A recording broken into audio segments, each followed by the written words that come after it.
नमस्कार, आप देख रहे हैं परिवर्तन बिहार। मैं हूं नीतीश कुमार। आपको बता दें अभी जो मेरी मौजूदगी है वो जमुई जिला के झाझा विधानसभा के रैला गांव में। आपको बता दें कि आप लोगों को पता होगा कि आगामी कुछ ही दिनों में चुनाव का जो है वो बिगुल बजने वाला और बज ही चुका है। सभी अपने अपने जो प्रत्याशी हैं अपने अपने भाग आजमाने के लिए फील्ड में उतर रहे हैं और अपना अपना कोशिश कर रहे हैं। सभी ने कई ने पटना के चक्कर लगा रहे हैं टिकट के लिए, तो कई ने अपने क्षेत्र में दौरा कर रहे हैं। ऐसे में मेरे साथ जुड़ेंगे जनसुराज के जो झाझा विधानसभा के संभावित प्रत्याशी है एनडी मिश्रा जी। उनसे हम मिलकर बात करेंगे कि वो किन मुद्दों लेकर वो झाझा विधानसभा से आ रहे हैं और क्या उनको जो पीके प्रशांत किशोर जो जनसुराज के सूत्रधार है, क्या इनको इन पर क्या भरोसा जताएंगे और झाझा विधानसभा से क्या ये अपने हाथ को मजबूत कर पाएंगे। पहले मेरे चैनल पर स्वागत है एनडी मिश्रा जी। धन्यवाद।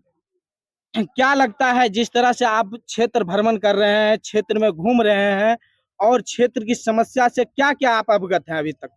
देखिए, क्षेत्र में तो लगातार पिछले 1 महीने से घूम रहा हूं और कुछ समस्याएं ऐसी हैं जिनको छोटे-छोटे काम करके उन समस्याओं का निवारण किया जा सकता है।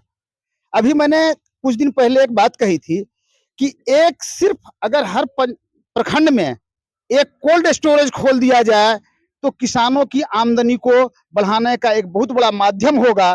क्योंकि जो किसान उपज के समय आलू प्याज को 5-7-10 रुपये किलो बेचता है, वही सामान 3-4 महीने के बाद वो 30-40-50 रुपये किलो खरीदना पड़ता है। अगर हर पंचायत हर प्रखंड में एक कोल्ड स्टोरेज खोल दिया जाए तो किसानों के आमदनी को बढ़ाने का एक बहुत सुगम माध्यम है।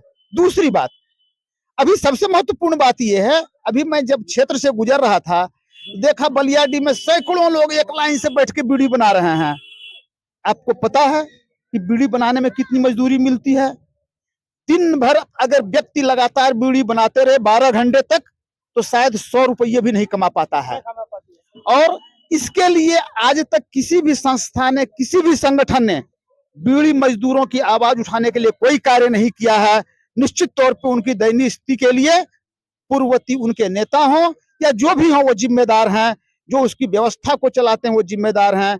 बीड़ी मजदूरों को उचित दैनिक मजदूरी मिलनी चाहिए, तभी उनका आर्थिक विकास संभव हो सकता है। जैसे आप क्षेत्र भ्रमण में देखें डॉक्टर साहब के यहाँ पे जो अहम जो रोजगार है वो बीड़ी है, इस लेकर आपने अहम मुद्दे बनाए इसको। लेकिन जिस तरह से आपके जो सूत्रधार है जनसुराज के पीके, वो जिस तरह से वादे करते हैं कि अगर मेरी सरकार आई तो बेरोजगारी और पलायन, युवा को जो शिक्षा से वंचित किए जाते हैं, जो युवा को जान देने के बाद भी नौकरियां के लिए लाठी खाने पड़ते हैं, तो ये सब मुद्दे क्या लगता है आप ये सब जो मैनिफेस्टो है जो बिहार का, वो उस पर क्या कितना खड़ा उतर पाएंगे आपके? देखिए, प्रशांत किशोर जी के पास, उस व्यक्ति के पास जो विजन है, जो उसका प्लानिंग है और उसको कार्य रूप में परिवर्तित करने का जो उनमें जुनून है, मेरा मानना है उनके पास सारा प्लान, सारा विजन तैयार है और उसे कार्य रूप में परिवर्तित करने का सारा प्लानिंग तैयार है।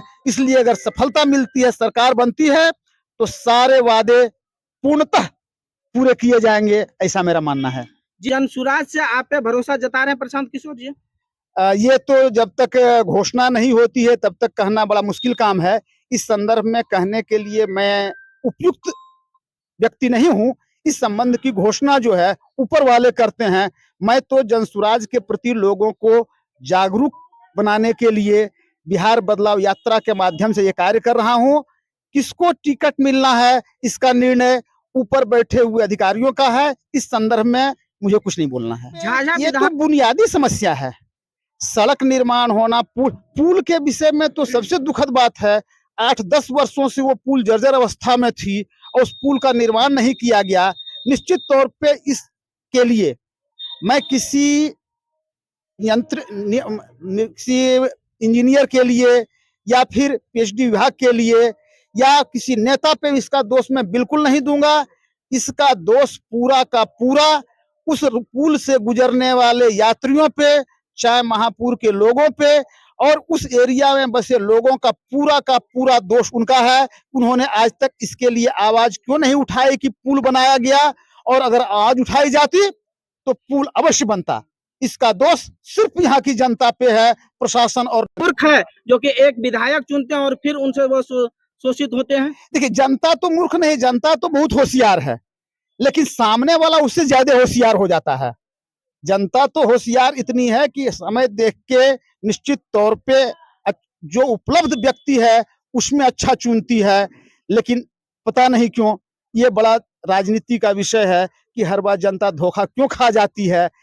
जनता इतनी जागरूक है, अपने समझ से बेहतर कैंडिडेट को चुनती है, लेकिन जो उपलब्ध है उसी में उसको चुनना है। तो जनता को क्या कि अब की बार जो है एनडी मिश्रा पे भरोसा जताया जाए?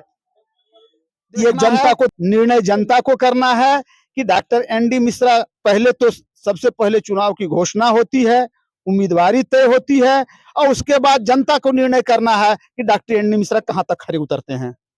चलिए, तो आपको बता दें दर्शकों, जैसे एनडी मिश्रा ने अपने जो पार्टी है उसको लेकर वो भागते नजर आए, लेकिन आपको क्लियर बता दें कि करीब करीब जनसुराज से क्लियर है कि एनडी मिश्रा को ही झाझा विधान से संभावित प्रत्याशी माने जाएंगे। और देखना यह दिलचस्प होगा कि एनडी मिश्रा जी अब कितने जो है अपने पार्टी के लिए